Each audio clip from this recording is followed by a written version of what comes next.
Hey-o. All right. Welcome to Gut Instincts Podcast. How's it going?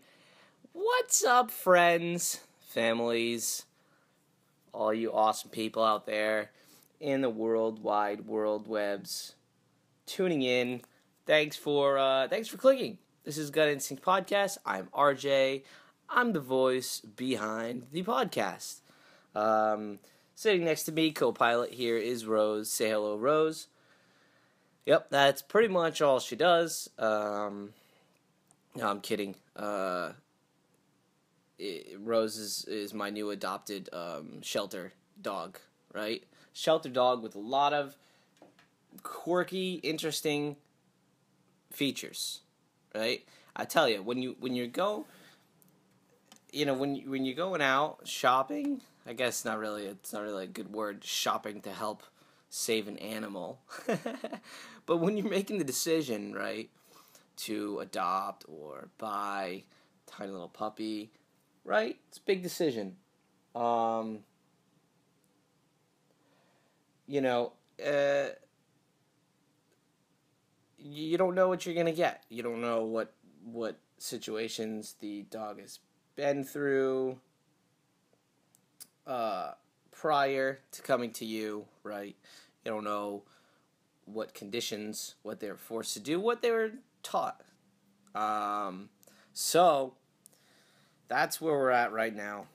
We're just hanging out. Gut Instincts Podcast. We're questioning everything. And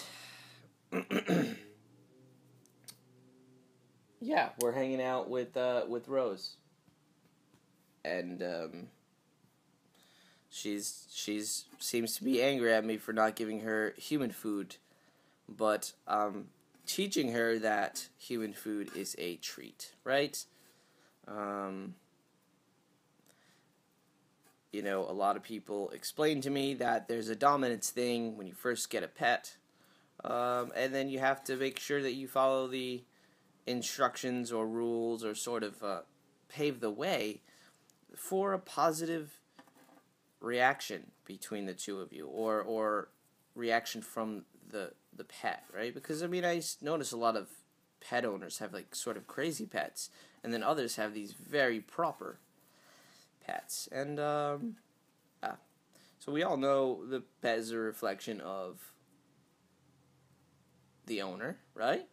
So yeah, that's kind of why I've been nuts the last couple weeks here, going crazy, because I've introduced a shelter dog into my life who likes to run around and jump on things and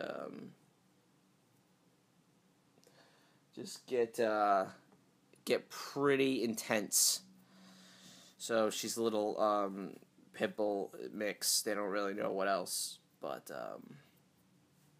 she's on the smaller end of things, which is awesome, but still large enough where spooning is a possibility, and that, laying next to a dog and just chilling, right?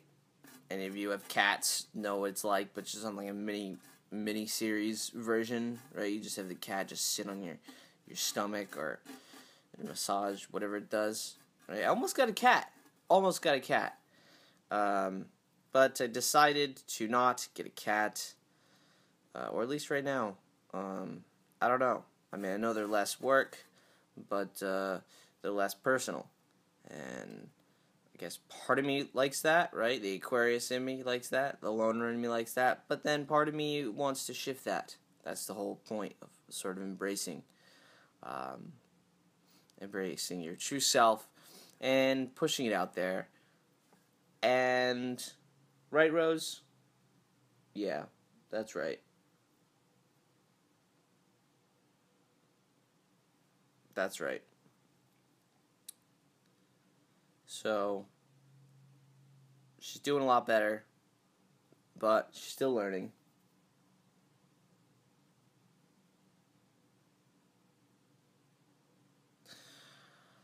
So, that being said, I hope you got your joint rolled or your bowl packed, and this is, if you haven't tuned in to Gut Instinct podcast, blah, blah, blah, blah, right? Happy end of February. If you didn't know, I'm an Aquarius. I said that, right? That was my birthday, this day of birth, this year. It's been really interesting. It's been fun. Well, let's put it that way. But the theme of this podcast, if you haven't noticed already, is, you join me in a toke. Sometimes I have a joint. Sometimes I have a bowl. Sometimes, right? Sometimes I have bong. I don't know. At the moment I don't, but because my bowl broke. But that's besides the point.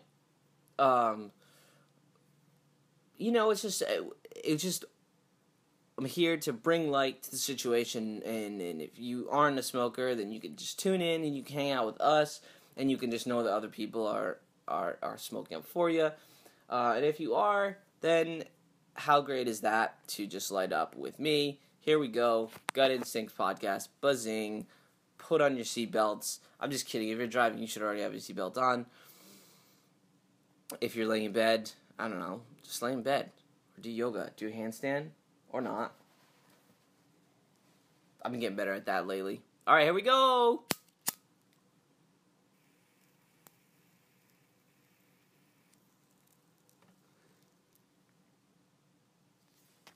Alright.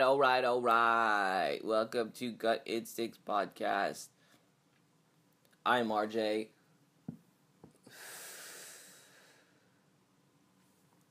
We just lit up some organic medicine. And we're going to talk about just that today, medicine. Well, we're going to actually talk about diet today because we've got some interesting subjects to cover, as we've already sort of breezed through some. But food is one that's a little more interesting than others. Because food, most people will tell you that you are what you eat. That's pretty clear indication of the fact that you need to eat better, or you need to eat a good diet, a wholesome diet. Not better. That's sort of judgment right there. Just a whole foods diet. Lots of plants, lots of vegetables, lots of fruits, nuts and seeds, and then, of course, the wonderful, beneficial fats, all right, in the form of healthy fats, avocado oil, tallow, lard, ghee, all these are really, really beneficial fats. Now, you're sitting there, if you haven't done any sort of, paleo-ish research or I'm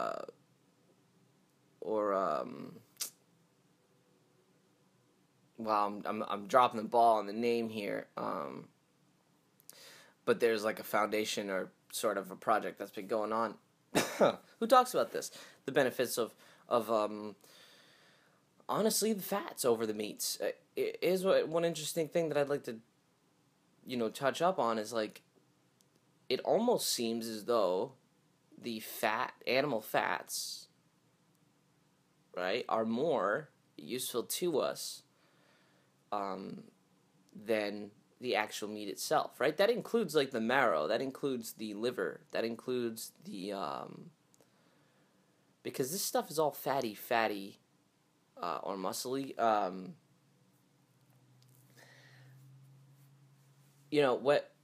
because we have to remember, we're all different, and I'm definitely coming to the conclusion that we're all so different in the sense that, like, we have to sort of look at where our ancestors, or maybe sort of just follow our very short history back, right? And I just mean whether you're from the Mediterranean or from the Southern Hemisphere, from the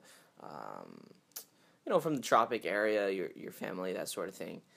I think this makes a big difference. I think it makes a huge difference in the sense that it's sort of shaped our microbial gut that would be passed through our our families, right?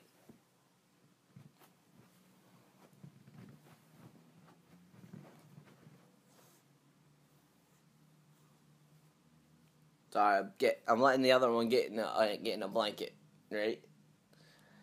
She's like I said, she's angry because I'm not giving her human food. When I give her a little taste of something, that's all it took for her to realize that what was coming out of the 5 foot area that I was in for a lengthy period of time is actually edible. Right? I think that's the problem. It's like you get this stuff for so long, and then you realize that what the person's doing over there is creating something that's just tenfold better, and yeah, makes you a lot happier. But I'll be feeding her the good stuff. Don't worry. Including fat. This is actually another interesting thing that I've been doing. Is basically what we're gonna do is mix either a little bit of olive oil or tallow or ghee, depending on the day and the situation that's going down, or the week, I should say. Sort of as a treat. I think it's gonna be today. It's gonna be Friday. It's gonna be Happy Friday. So we'll get off at a good start. You know, we'll get you off at a good start if you're ending the work week. Good job, trucking it along. And you know what? If you're thinking to yourself, well, I would not want to work a work week. I'd rather not. Then use this time to be like, okay, let me figure out one thing I can do this weekend to get closer to that that opportunity to not work, right? The Monday through Friday, because it takes some time, and everyone has their own thing, right? Whether you're someone who's working at home, whether you're a stay-at-home mom, because that is a job, right? Because I'm a big proponent about being part of your child's life, or sort of just showing them the way. Just being interactive. That's all. And I know some people love it, and some people don't. Some people love just having that. Here it is. These are the blocks of the days that I don't, that I'm away from reality, and I can. Hey, you can listen to me, right? Listen to RJ rants and his rants and rants. And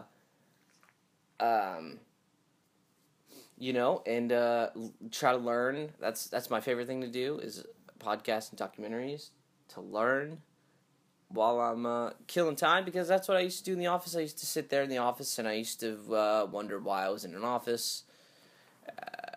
Sort of realized that,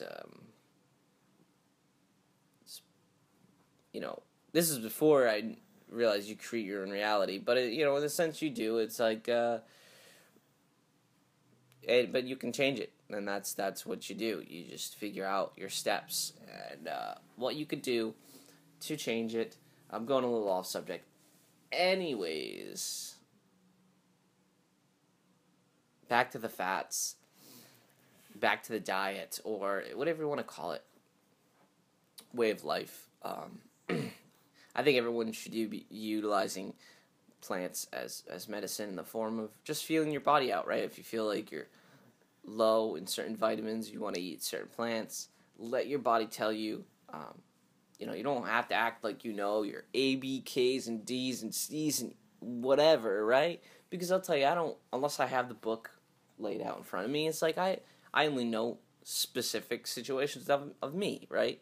I'm anemic, so I know where the B vitamins come from, where I can get them, where I can't, what things I need to ingest to sort of find the specific ones. Diet is a tricky situation, because what you want to do is you want to give up on trying something, and you just want to buy a book or just go pick up a book that's a nutritional book, one that's non-biased, so not like a specific, you can get one towards specific diets, but read it in the sense that your mind is opened, right? That's what I did. That's what I did with Alex Hungar's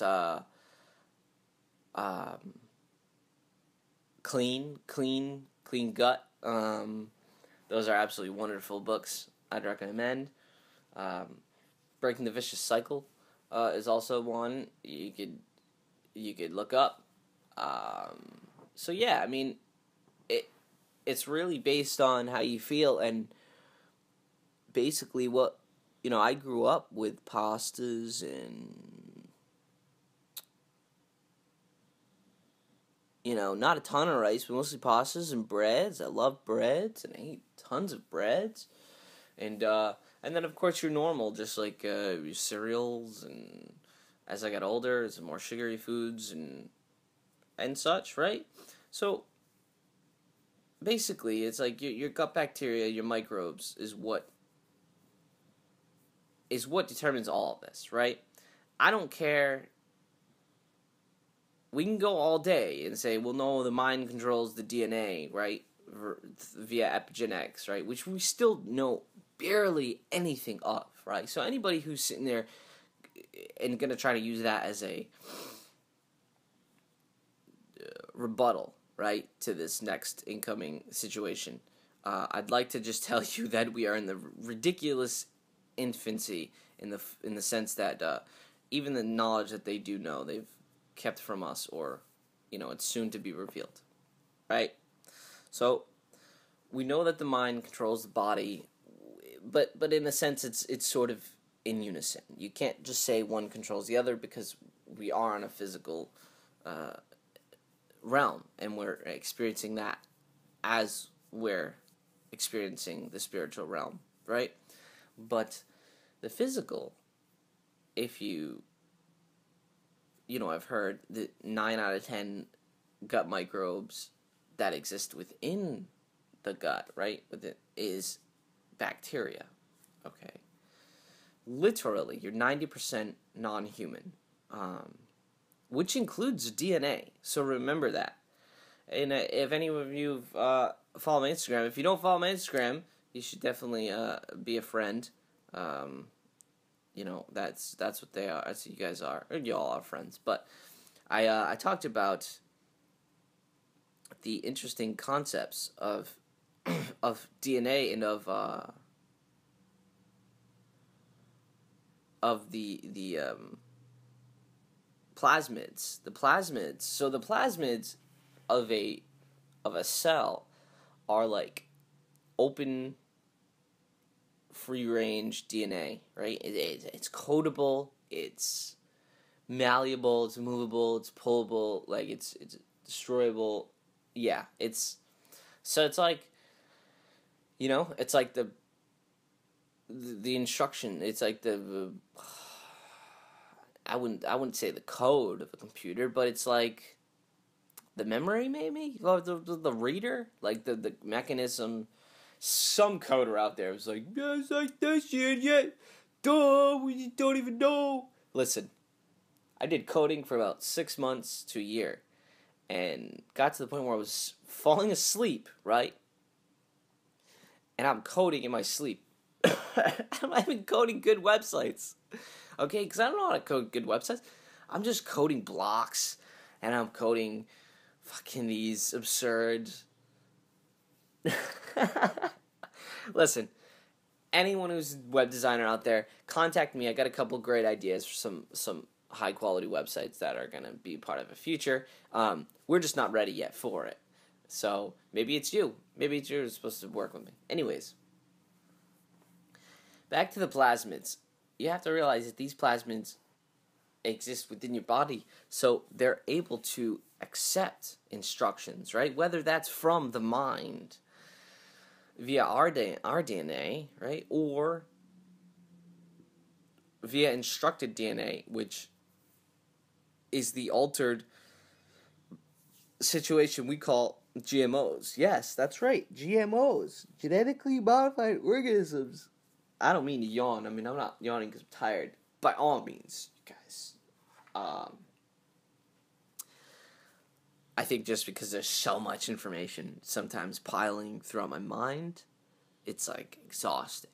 Does that make sense? All right. What we have to realize is through the genetically modified organisms, it's not the normal hybrid splicing that you may associated with. You may say, oh, well, RJ, broccoli, cauliflower, right? Brussels sprout, those are all brassica families. Are those GMOs, right? Those are technically hybrids, right? Or maybe those are a little worse than hybrids. But hybrid is like, you take 1 and 2 plants, you cross them, or the same plants, cross them for specific traits, right? There's also the higher aspect of hybrid, which is done genetically, which they do actually off-site, right, in a lab, and then they create these seeds that are hybrid, that come out, that don't reproduce, but they cause. Okay, so you can say, well, what's wrong with that? Okay, here's what's wrong with that. If you're splicing in the DNA from a fish, right, that's something, the protein in its blood that doesn't let it freeze. Okay, there's specific protein that lives within its blood, so the fish can swim down as it gets cold and still be cold, and it won't freeze. Are they cold-blooded? No, I don't know. So they take that protein, splice it into a plant, and see if it grows, and hope for the best. And I don't know, maybe Frankenfish plants showed up. I don't know. You're not the one with the lab coat. Neither am I. And those people, it'd be nice if they started to shift and open up, because we need to know this stuff. It's not a game. And remember, all these people don't eat this food too. Like, for generations, their families have told them to never touch this food. So it's like, if you're inadvertently living in the Western culture, or even obviously it's in other countries, it's a lot less, but all it takes is the U.S. economy to sort of stranglehold another country, and you get flooded with this stuff, like Coke, all the sodas, all that stuff is all GMO sugar, it's GMO wheat, anything processed. I don't want to go on a rant about that, right? But I just want you to wrap the mind around the difference between, my friend Farmer Doug out there crossing 2 separate species of plants, or shaking up the pollen that summer, collecting the leaves, and getting a really interesting plant the next season that he may or may not like, versus splicing, an antifreeze genetic protein, or a translucent protein from the jellyfish. Remember, this is all like, so it doesn't freeze. Like, so they can go out there, they can grow something and go in below freezing, right? This is the concept. I don't know if that's truly what's happening or if it's working, but I know it's there. And it doesn't freeze, so it doesn't frost. So just think about that. So again, it goes the same concept with like the meat that's being sold, that they spray with the chemical, to stop the oxidation of the blood or something to keep it red. So you don't know what's up. You don't know what's going on. That's a different subject as well. I don't want to talk about that, because there's this whole podcast about dry aged steaks and grass-fed meats that I'm going to talk to you about. That it's pretty exciting, so get ready, get stoked for that. I recently slowly have been adding local grass-fed meats, and I mean slowly, my friends. I'm telling you, I ate, and again, I'm not saying it like I ate it and I was doing cartwheels. It's more of a physical, lower vibrational frequency food. Well, that's exactly what it is. So I'm utilizing it when I feel that really vulnerable, lower density, caveman feeling, but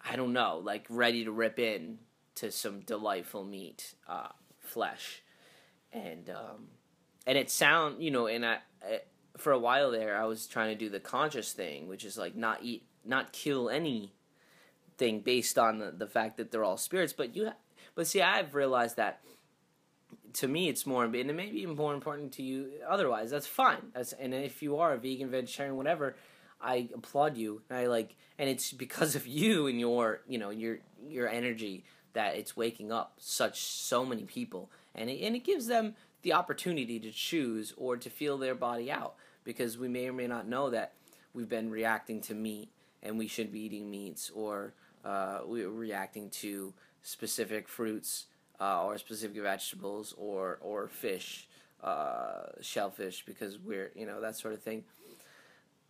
I know. Sure, you can, if it resonates with you, abstain from everything. Eat grass and plants, and pull the nuts off the seeds off the tree and eat that, and eat some bark if you like. Go ahead. That's completely good. I'm fine. I did a little bit of raw. Actually, I still see here. Okay, I pick a little bit for everything. Pick a little bit from everything. This is why this podcast is the way it is, and I'm sort of up, down, left, and rights with you, because I couldn't tell you what my diet is. I couldn't explain it to you, because number one, it's shifting all the time, right? It's changing all the time depending on how I feel. If I feel like I'm low on vitamin C, if I feel like I'm low on certain types of cholesterol, LDLs and LDH. I mean, there's so much to it, and I still don't know. But what I do know is mostly veggies, right? Lightly cooked, if not, lots of raws too. Not like that's it, Nuts and seeds, limited, not too much, but soaked, always organic.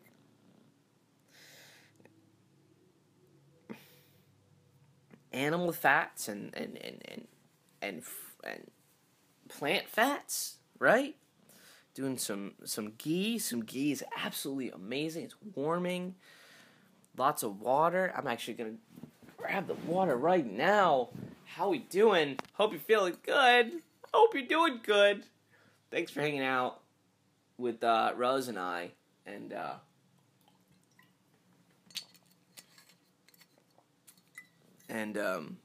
thanks for talking about diet and the crazy aspects of it here at Gut Instincts Podcast.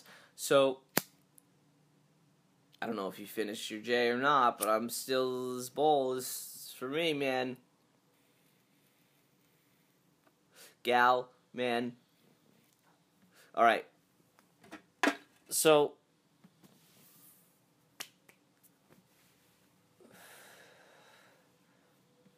why are healthy fats so important, you're thinking? Why are healthy fats so important? Basically, fats are the transporter of all the goodies. I'm not going to pretend I know all the ins and outs. Again, I just know what I know. And it's like the carriers of most vitamins, minerals are fats. They're not water soluble at all. The ones that are water soluble need water. So you need to be drinking lots of water. Lots and lots and lots of good, pure water. Give it a prayer too. No, you don't have to get on your knees and right? Just grab it in your hand, make sure it's in glass, use both hands, wrap your fingers around it, and say something like this: thank you for this abundant water and this beautiful structure of life that's going to go in and replenish my cells and completely filter out toxins and replace them with vibrant love and light. And thank you. And that's it. That's it. See? That's all. That's it. You did that in a cup, and now we're going to take this water together.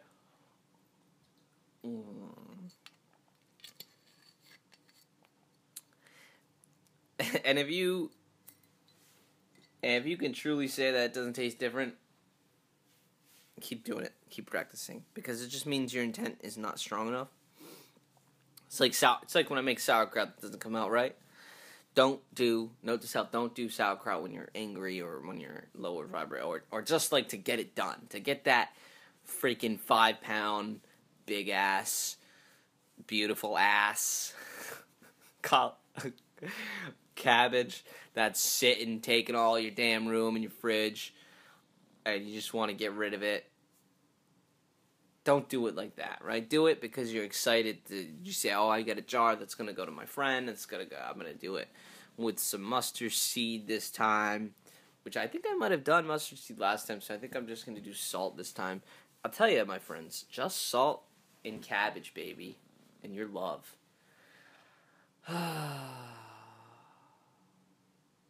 There are like a couple handfuls of things that I love in this life.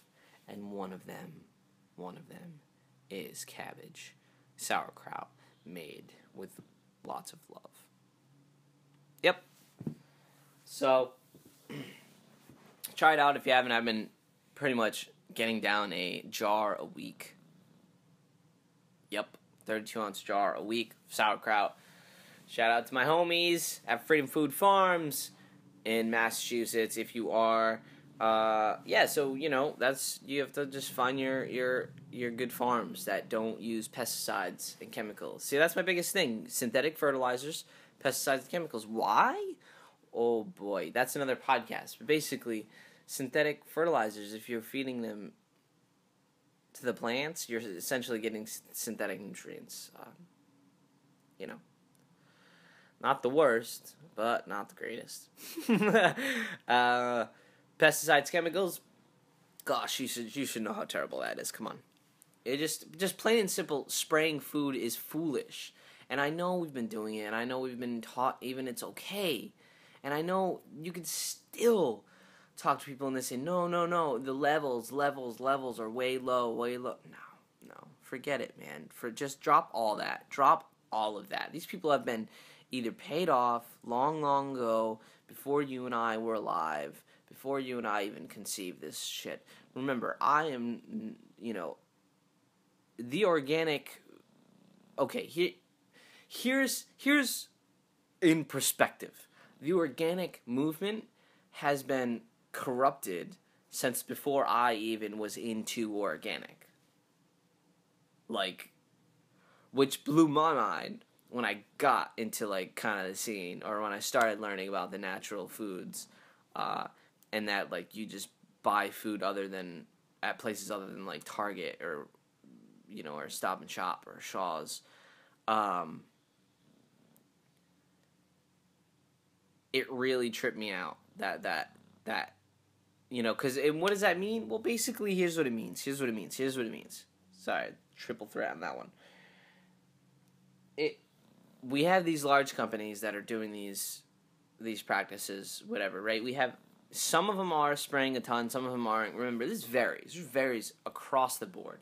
And interestingly enough, some of these large companies, they get them wherever they can get them.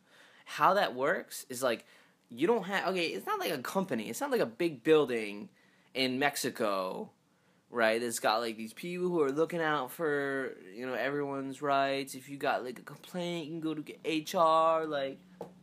Hello, Janet, I have a complaint. Rose is looking at me what are you doing? She's still very timid. Every knock, every weird situation that happens. Yeah.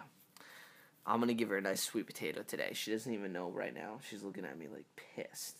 Because like I said, she was to the point where she's begging for other food. And I'm feeding her the best grain free, most badass food I can get, So she's got to learn that it's sort of a treat. That's the whole dominance thing. We'll talk about that later. I'll let you know how that's going later.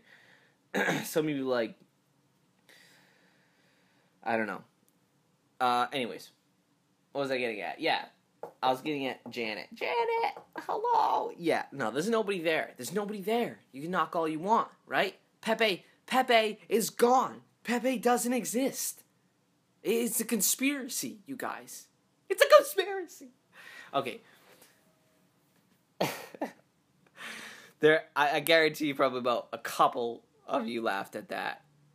Or maybe no one did. Anyways, some of you got that.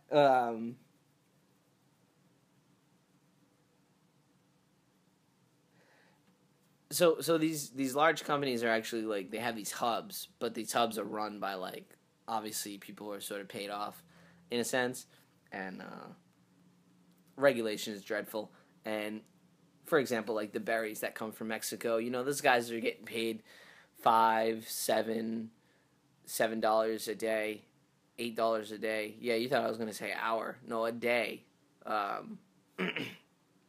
U.S. It should be U.S. If it's pesos, then it's obviously worse.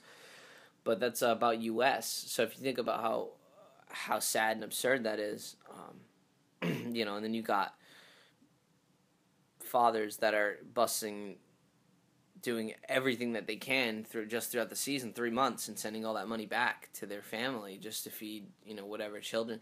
And then of course some children are going to these farms with them, so then you get this overlap of child slave labor, which supposedly doesn't exist, but it does. Because think about it, if your mom has 2 children and one's about 5 or one's about 8, or younger or whatever, they don't have daycare. They don't have, if you're not lucky, you don't have a sibling that's old enough to watch over her, right, at your home, or you just can't because it's not safe, right? Why would you think about it? If both parents have to leave, it's just not safe. And I mean, you could say it's not safe everywhere, but okay, you just have to think of just the circumstance. They don't even have the opportunity. So it's like either you bring your child with you, which is pretty much as safe as you can, or which some people do, lock them in rooms, till you come back, and which could be dreadful and sad and depressing too. And then when they go to inspect these places, they just say, oh, well, you had to tell us prior the day before. You tell them the day before, okay, Veronica, don't bring your child to work, and that's it. And then we go on, and we get, we go and we grab that jalapeno pepper off that store shelf that we think is organic and awesome, but in reality, it's not organic because it's the labels. They just switched over the chemicals if they needed to, and if they didn't have the means to, they paid lobbyists to legalize the chemicals. That's all it was. That's all. So same thing with glyphosate. I mean, same thing with the most poisonous, cancerous poison toxin is still being sprayed right now. I mean, we've still got trans fats, which they know they already know how deadly they are, and they have till 2018. They have till next year. I mean, they gave these people years. Think about that for a second. Like,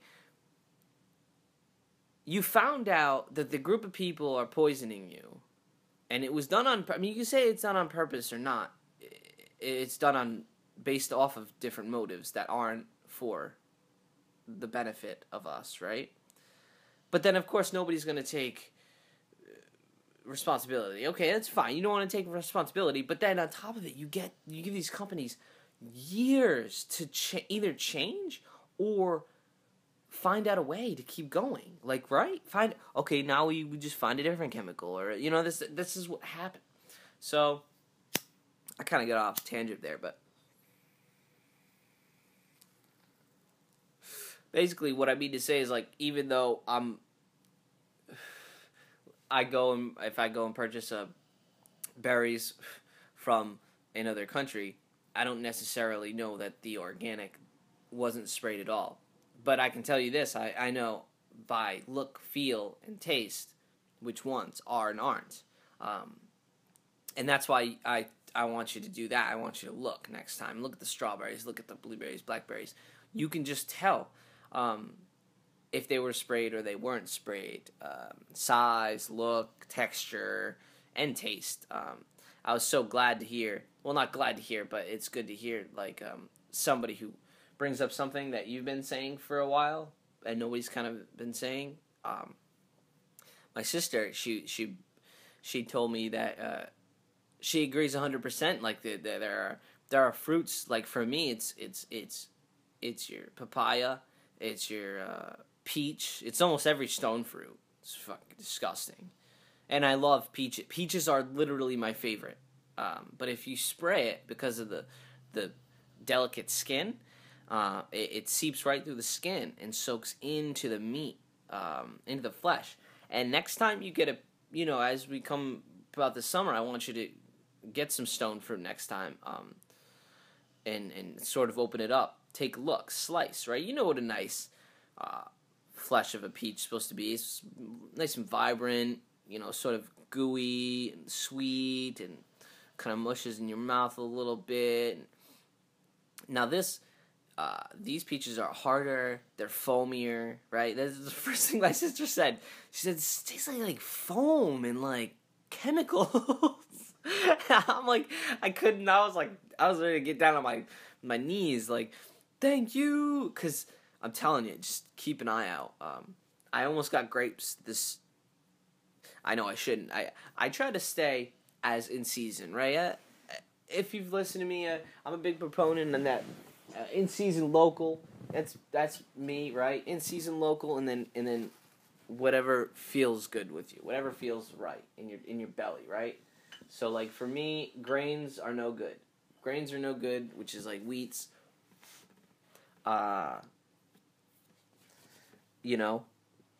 So I do some not really right now. I'm not doing any, but who knows? Maybe some rice at some point. But what it comes down to is the grains and the starches. Long chain sugars get broken down, take a lot longer to digest. Need a lot of different enzymes to digest them. I don't think I have the right bacteria or enzymes or whatever. Again, I don't even think we're there yet as far as technology. I'm reaching out right now to the gut microbiome research program that they're doing out up in Boston, and because I want to be part of that, and we're gonna figure it out, right? Because like I said, it's gut microbes. And you're sitting there, but what does that have? Okay, remember, all of the food that you eat is a gut microbe. Just see it as a big ball of gut microbes. They're all different, right? So your apple is like more fiber, so it's gonna fill you up, get down to your colon, and it's gonna feed that bacteria, right? And it also has the simple sugars, so it'll feed your happy-go-luckies in your lower intestines. A lot of your I don't want to say bad, but a lot of the deadlier bacteria is in your lower colon, right? I've got all my Crohn's. We'll talk about that another time. It's all perianal, right? So it's all anus problems, guys. Famous anus problems. It's all like bathroom. My bathroom is essentially my office. Lots of problems I've had. And remember it, and it seems to always correlate with the food density, like what it is, what it's constructed of, what it's made of, right? So, processed versus wholes, and then you think, well, yeah, so you eat a lot of raw and a lot of fruits. No, because fruits give you the energy, the quick energy, right? The quick energy that you need, but it depletes quick. Like, it's fast. It's, okay, you're ready to rock. But I couldn't put 3 hours into building a house or doing construction work or something with just the fruits, right? And then, of course, you got veggies and nuts, which are wonderful, right? Lots of fats and lots of good stuff. But again, they digest quickly. So it's like if you're someone like myself, and sometimes you don't even eat all morning. Sometimes all you drink is water. That's it. All morning. And have a snack for lunch. And you know what a snack is? A half a banana. Right? And then a handful of like nuts and seeds.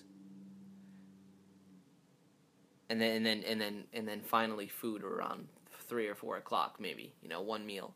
So this can happen, right? And then if I'm put out forget it. It's like you won't eat. Sometimes I can go all day, and it's to the point where I don't even have an appetite because of pain, because of bowel move, because of the in and out of the bathroom, having diarrhea and like sharp pains, and it's like acid and we'll talk about that another time. But when you don't have the reserves in your body, you have to be very vigilant as to what your intake is.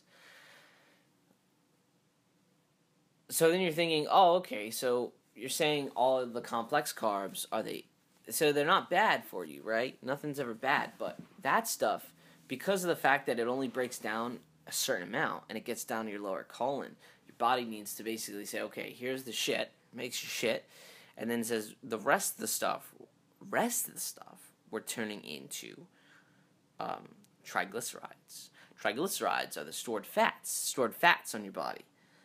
That's why I don't really have much stored fat in my body, because my complex carbohydrate intake is pretty low. So when people come at me and they say, "Oh, of course you eat carbs. Carbs are in everything." Oh. Yes, but we have to step out of the simple-minded box and open ourselves up to the idea that you can consume a very small amount. Let's say the wonderful pancake breakfast, right? The elusive chocolate chip pancake breakfast. That was actually one of my favorites. Before that was like the chocolate chip muffin. I'm a big chocolate chip guy. Honestly, I still eat cacao all day. That is not a lie, my friends.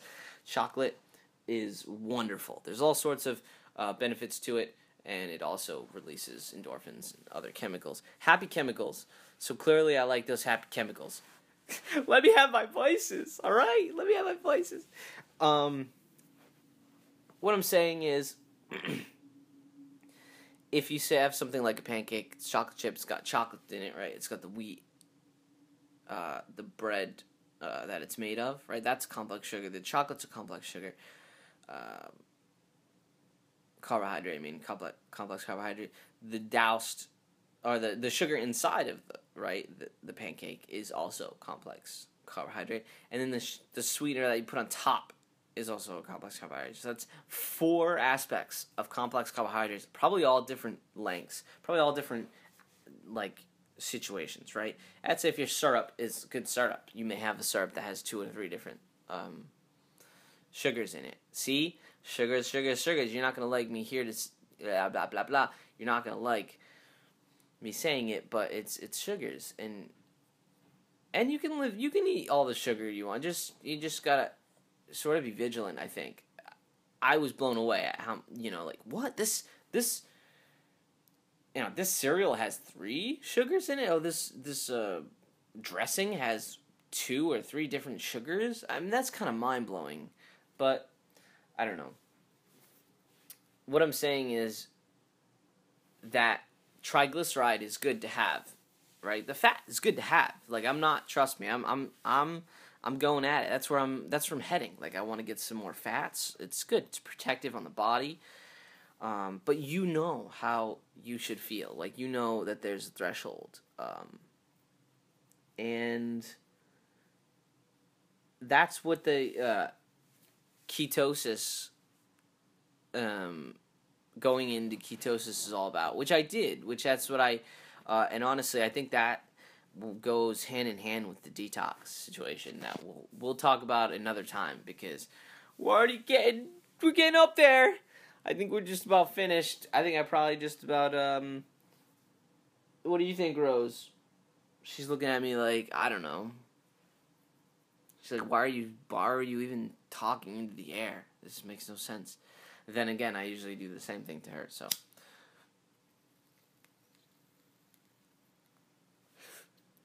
When your body goes into ketosis, basically, right, you've depleted what you got inside your gut, and it starts to burn the triglycerides and break those complex fatty tissues, triglycerides, into simple sugars to start to consume. that's why you can go days and days. Well, yeah. Yeah, you can go days and days before you start to get really tired. I can't, because I have anybody who's already gone through this and used up their ketogenic reserves. I don't even know if that's the right term. Who cares? I don't give a shit. You know what I mean. Like, if you've already had that, you can't go. Like, I can't go 2 days without eating. It's just not happening. It's gonna be rough. Like, it's gonna start being some serious body mass, weight loss. And for some, that's good. And and you know what? That's what, when I went to South America, when I went into the jungles of Peru and studied with the shamans and went through that fasting, or the dieta, I experienced a lot of that, and a lot of that purging, if you will. I think that's big. I think if you haven't already, it's really a great thing to experience, and I think it's a way to cleanse your body, because remember I talked about the fat, how the fat is so important. Why is the fat important? Because it makes everything travel, right? It brings everything along, but on top of it, it's going to replenish your cells. Right? It's going to replenish the old with the new, with the positive. And then that also leaves you with the opportunity to eat the best carbs or sugars. We should just call them sugars, my friends. Sugars you can. Because when you eat the best sugars you can, it's going to feed the best microbes. Best microbes are going to utilize the best foods to create the best muscles and fats. Right? And it's just going to make you happy. And that's what I mean. That's what I mean. When your gut microbe actually is, I believe, the what makes your sort of your what is it called there? Your mood, right? Your mood, how you're feeling. I think it's hugely based on gut microbes, and I think we just aren't giving them the time of the day, or we're just, it's still so I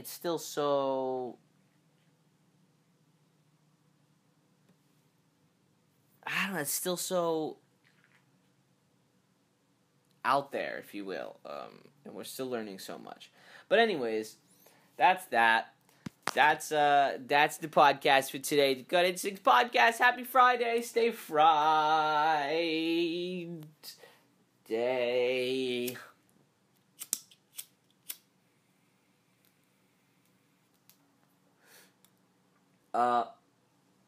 This episode was about diet, right? Is that what it's about?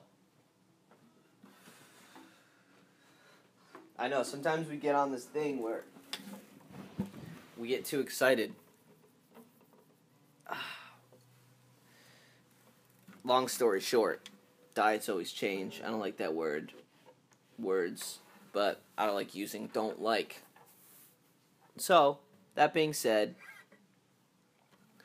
I hope you had a wonderful, wonderful month of February.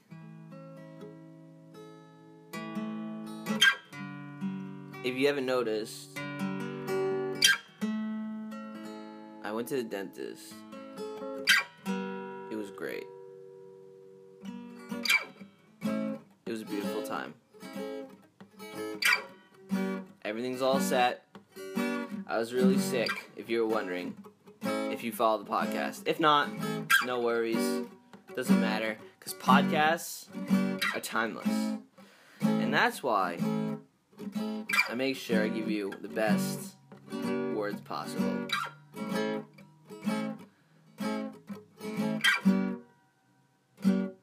Peace and love, homies!